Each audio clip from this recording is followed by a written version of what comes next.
What? I had done a conversation about intercessory prayer. Oh, sure. Not really. I was really, you don't. Exactly. And I came up with an analogy for, the idea. I think the idea came up that, oh, this helps people because it gives them hope. That's not Russell Glasser. Helps people because it gives them hope, and it gives them something positive in their life, and that the idea that something is going to help them.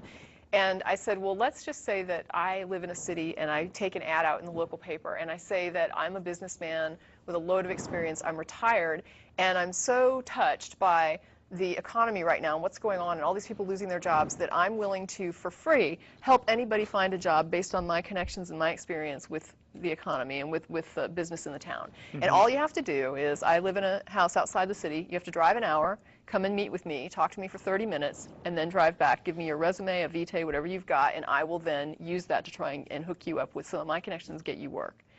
So a reporter hears about this and says, wow, what a nice thing to do. Just the goodness of your heart, help people out because you care. Comes down and says, how does this work? And I say, well, they come down, they bring me the resume, they talk to me for 30 minutes, and then they leave. And he's like, and then what do you do? Do you meet contacts? And I say, no, I just take their stuff and throw it in the garbage. And he's like, well, you don't do anything? No, I just throw it away. I don't do anything. But I like to think that I'm giving these people hope. Because they believe when they leave that there's somebody helping them, somebody that has the strings that they can pull to get this person a job, that you can that they go away feeling like they've got that extra help to get a job now.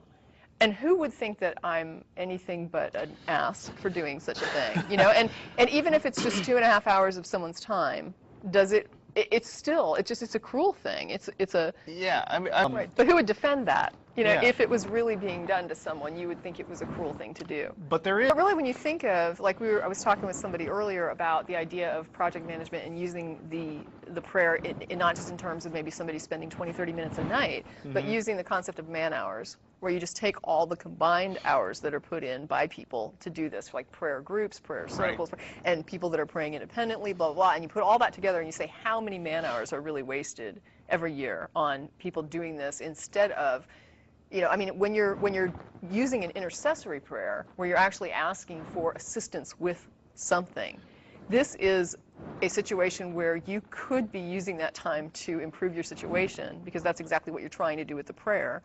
And so that 20 or 30 minutes put forward as an effort to help you in some way could literally be put in really helping you. It could be another 30 minutes on monster.com looking for a job, or another 30 minutes boning up your resume, or another, you know what I mean?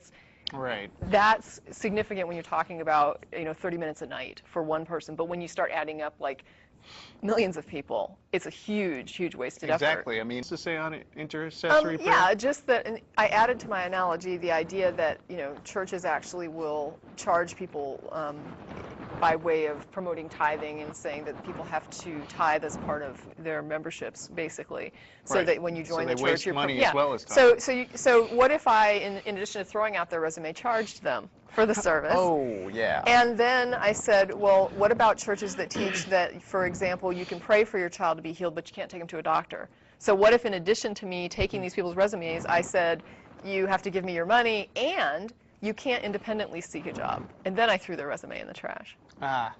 Yeah, I mean, it just gets worse. It just occurred to me, this is not for waiting the whole time, because he never came